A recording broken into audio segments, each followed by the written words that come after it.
Hey everyone, Magic Sword here with round 3 of these reviews. We've got 8 new cards today, all from the 23rd, I think, actually this time. and we're ready to get right into them. So starting us off, we have the Flesh Giant, which, might I say, is absolutely disgusting. It's not about that. It's a Warlock Priest card, costs 8, 8 mana, 8/8. Effect costs 1 less for each time your hero's health changed during your turns. So, like every other giant, it has that nice, funky little cost reduction effect. This one, I'm not so sure about. I think it's a bit hard to hurt or heal yourself that much. Most giants, when you play them, they're greatly cost reduced, right? Like, it starts to become worth it around 5 to actually play it. But really you want to get it down to like 3, 2, 1, even 0 a lot of the time. And I just don't really see that happening super easily in a lot of these games. Um, if we were to see it, I think I would expect it more in Warlock than Priest. Just because Warlock has an easier time hurting itself than Priest has the ability to heal itself that much. I don't know. I've seen people talking about like high rolls with like a turn 2 bomber. You just ping your own face 3 times. Or the big brain play of a warlock nether breathing itself so it takes the damage and then heals. So it drops it by 2 for 2 mana, do nothing. So, there's that. Or spreading madness high roll, in wild you just get them both for free immediately on turn 3. It can happen. I I just really don't think this is going to be a great card. I think it might see play, but I'm gonna hedge my bets a little bit and say it's probably not going to. Next we have Cabal Acolyte, 4 mana 2/6, taunt, effect Spell Burst. Gain control of a random enemy minion with 2 or less attack. Obvious comparisons to Cabal Shadow Priest. It was clearly based on that card. Um, and apparently there was a visual bug. I didn't actually watch the release video. Apparently there was a visual bug where the minion had charge from the spell burst effect. That's not supposed to happen, according to a tweet I saw from one of the devs. So we'll see. It does have the same wording as those. It says gain, so take, where Cabal Shadow Priest says take, but I think that's mostly just splitting hairs. It's not really actually intended to mean the difference between the two effects. My one big concern is that taunt doesn't play nice with spell burst. So, you want your spell burst. If you play a minion and you want it to survive, you're literally putting a target on its back, right? It's going to die more readily than your other minions because this has taunt. It's also a 2/6, which is a little harder to kill, which is nice. And thankfully 4 mana, I think, might be like the cutoff for when these spell burst effects start to get a little too expensive. Proportionate to how useful they are, right? Because things like Health is odd, yeah, it's more expensive, but it's going to do a lot, right? The one big thing I was thinking about with this card in particular is Lazul's Scheme. So you play it on 4, Lazul's Scheme has been in your hand a couple turns. You can take basically anything, right? You just need to reduce its attack by 2 or 3, and by that point in the game, turn 4 or 5, what's going to have more than 4 or 5 attack? Basically nothing. Lazul's Scheme can take anything. I don't know. Maybe the problem is Lazul's Scheme is generally still pretty weak, so maybe you won't see it unless you're also running Forbidden Words, which also not that good. So I don't know, maybe if we ever see a Highlander Priest, we'll see something like that. But until then, I'm not too sure that this card has the support necessary. But also, just taking a 2-attack minion can be very nice, right? Removing a minion from your opponent's board, if you want to phrase it in those terms, even if it's just a 1-drop. If I smite one minion and pick up the other, maybe they don't have a board anymore on turn 4, right? We'll see. I think this has a lot of potential to be good. I think it is largely meta dependent too, though, because if there just aren't that many good to attack minions to steal, I don't know. We'll see. Next we have another mage legendary, Mozaki, Master Duelist, 5 mana 3/8. After you cast a spell, gain spell damage +1. So it's some sort of small spell mage, I guess. You would ramp up with sorcerers and those little discover spells, evocation, maybe even mana cyclone, and then you would finish it with, again, still small spells, but things like arcane missiles, which would then be at that point buffed up to like 8 damage or whatever. 5 mana is a lot to deprive the rest of your turn, and also if you're trying to use sorcerers, then it's 7 mana, right? 9 mana potentially. I feel like this is a bit too costly for a reliable combo, but because it's a 5 mana 3/8, if you play it on 5, it could survive pretty effectively. Your opponent should be able to identify it as a huge threat, but they might just literally not be able to do anything about it, right?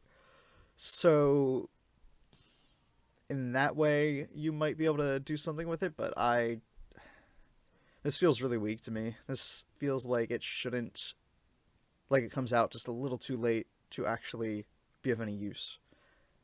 I hope I'm wrong, because I think that's a really cool effect, the idea of like ramping spell damage, but I don't know. Not holding my breath for this one. This, however, holy crap, 3 mana 2/4, Ace Hunter Kreen. Your other characters are immune while attacking. What? I'm sorry, what? Thank God Warglaze was nerfed. Oh my god. This reminds me a lot of Kayn. So much like Kayn, you'll play this for a power turn. Unlike Kayn, you're not trying to get lethal, you're just trying to get board control. So, really happy Warglaze was nerfed. Sorry, my notes just say, oh no, it's odd cost. Yeah, that's terrifying. Odd Demon Hunter is going to have a field day with this. This might put it back into viability. That's a definite maybe. I don't love it for Odd Demon Hunter in particular without Warglaves. But the survivability of this and your Eldraki blades, for example, is just... I'm sorry. As for Hunter, it's useful there. I think it could maintain a slot in Highlander pretty effectively. I mean, this is just a really strong card with a surprisingly... I'm surprised we haven't seen this effect before. We have seen cards that can give other characters immune, but nothing like this. Nothing... What is with Demon Hunter and cards that read like everything gets this effect? And sorry, Demon Hunter is very strong. I don't know if you know that, but it's very strong. Next, we have Ceremonial Maul. It is a Paladin Warrior dual class card, 3 mana 2/2. Spellburst. Summon a student with taunt and stats equal to the spell's cost. Okay.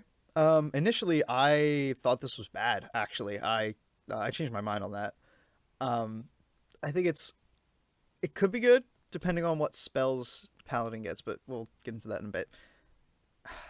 I'd compare this most to Unidentified Maul, which I think is intentional, right? Their art evokes similar things. They're literally both the same weapon type. I think one advantage this has is that unlike Spellburst minions, you have more control over letting this survive until the next turn. So you can play it and then get a bigger Spellburst effect, right? Keldazad is limited by the fact that if you're going to play him and a spell in the same turn, on turn 10, let's say, it needs to be a 5 mana spell. That's not great, you know? This, you can play it on 3 and then play a 4 mana spell pretty reasonably, and you will still get the weapon effect that turn you play it.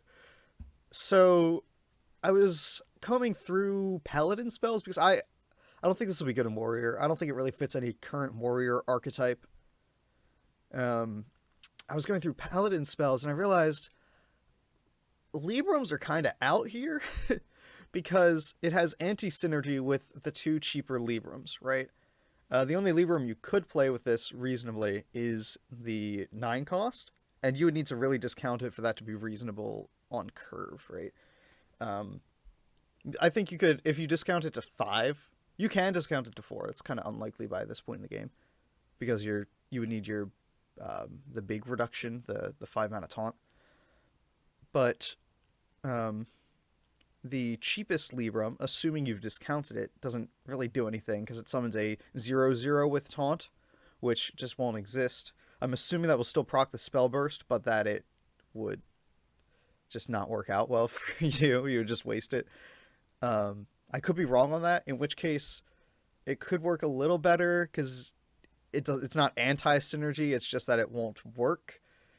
But the other Libram distinctly doesn't work because part of the spell is replacing your weapon, which means that the spell burst, since it's after the spell is cast, it doesn't get the chance to resolve.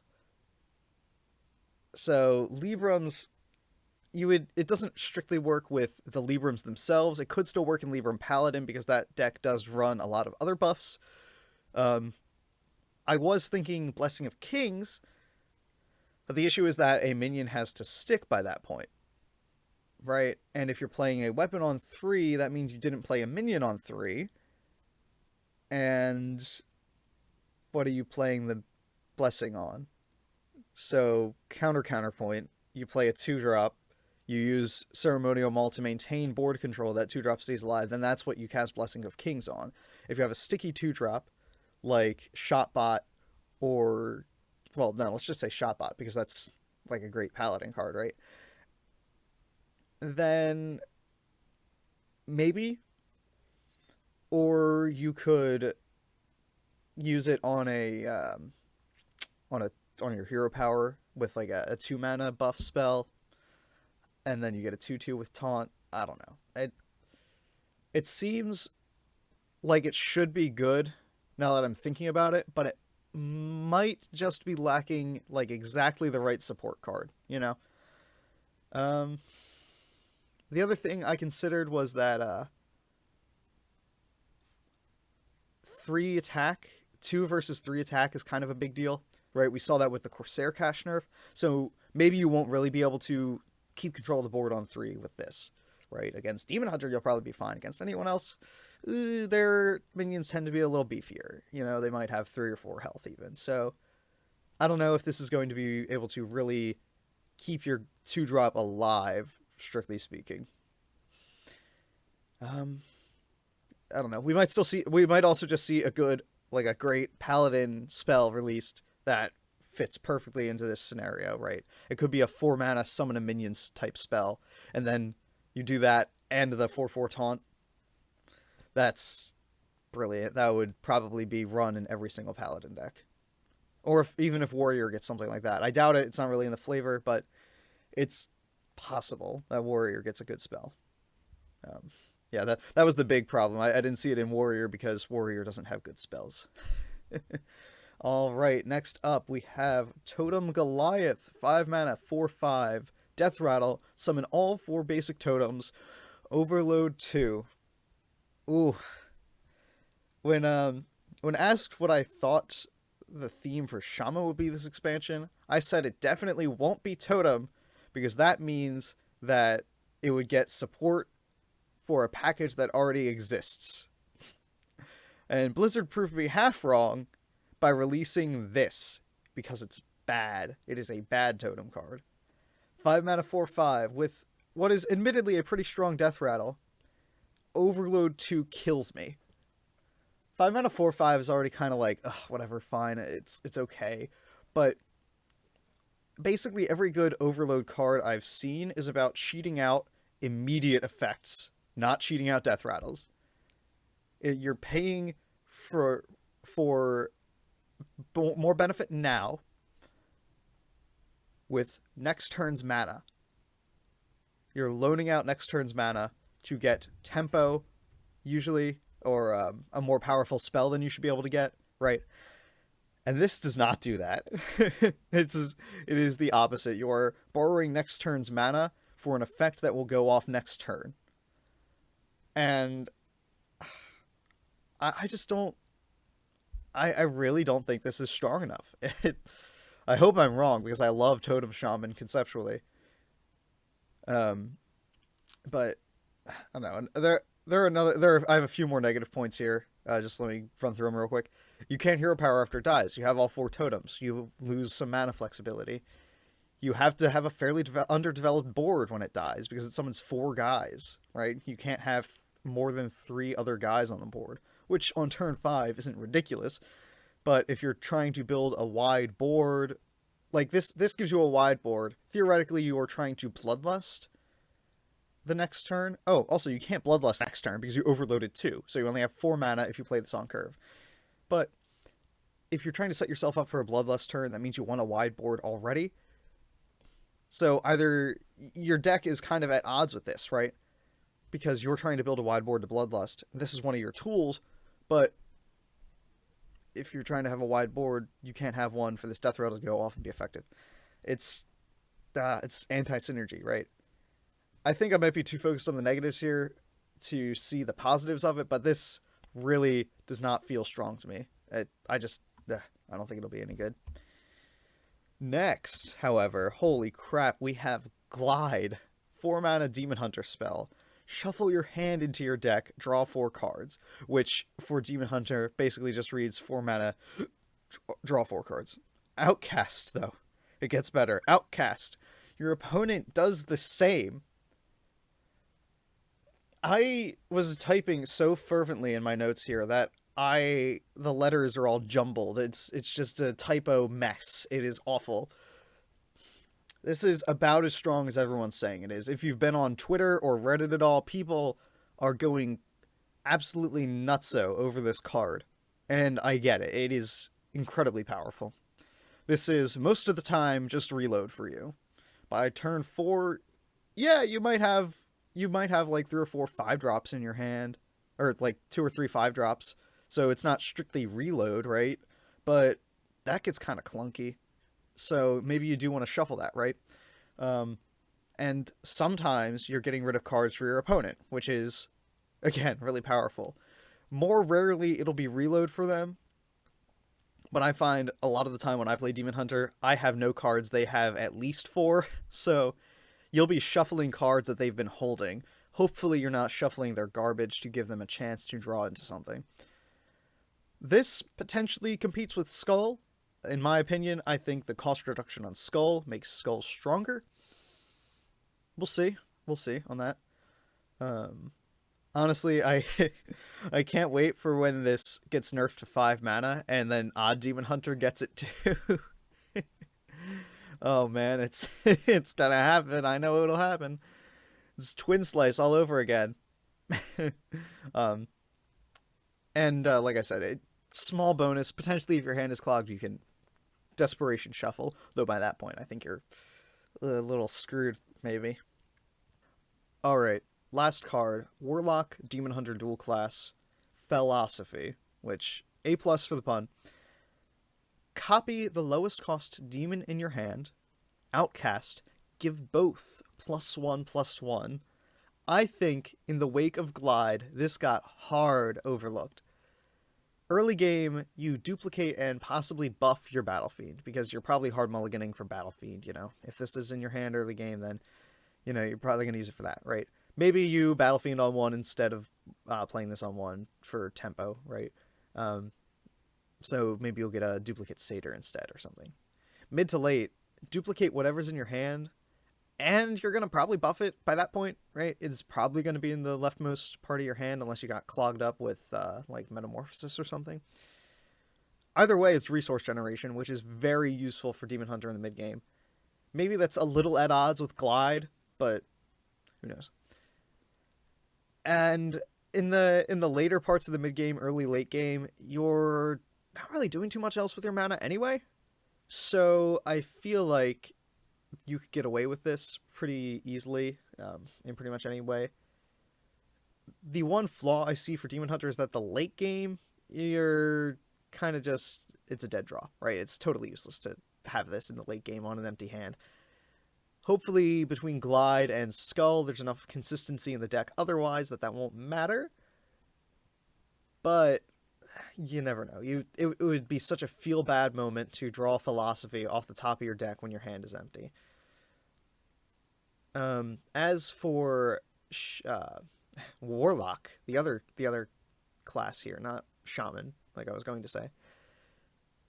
I could see this in like a even Quest. I know it's not draw, but putting this in Quest, or I'm sorry, I was thinking of Wild. Putting it in a Wild deck where you duplicate your guy that's the Death Rattle that summons demons or anything like that, that could be pretty strong. I don't know if it'll see play. I'm much less sure about the Wild meta. Plus, those deck lists are much tighter because there's so much competition already. But I think this could potentially see play in a Zoolock as well for the same reasons. And it doesn't have the detriment of being a dead draw because you just tap every turn, right? You know, you're always drawing. You generally don't run out of resources as Warlock because you have that draw on demand effect. Yeah, I think this card was very overlooked because people were losing their minds over Glide. Yeah, I think Warlock is going to be very strong this upcoming expansion. Demon Hunter too. I mean, it just doesn't stop. The Demon Hunter train doesn't stop. Anyway, tell me what you guys think in the comments below. I'm going to be streaming shortly after this video goes up, so go ahead and check that out. We'll be up probably the rest of the morning. So that's everything. Yeah, that's the last of this little bit of expansion. See you guys there.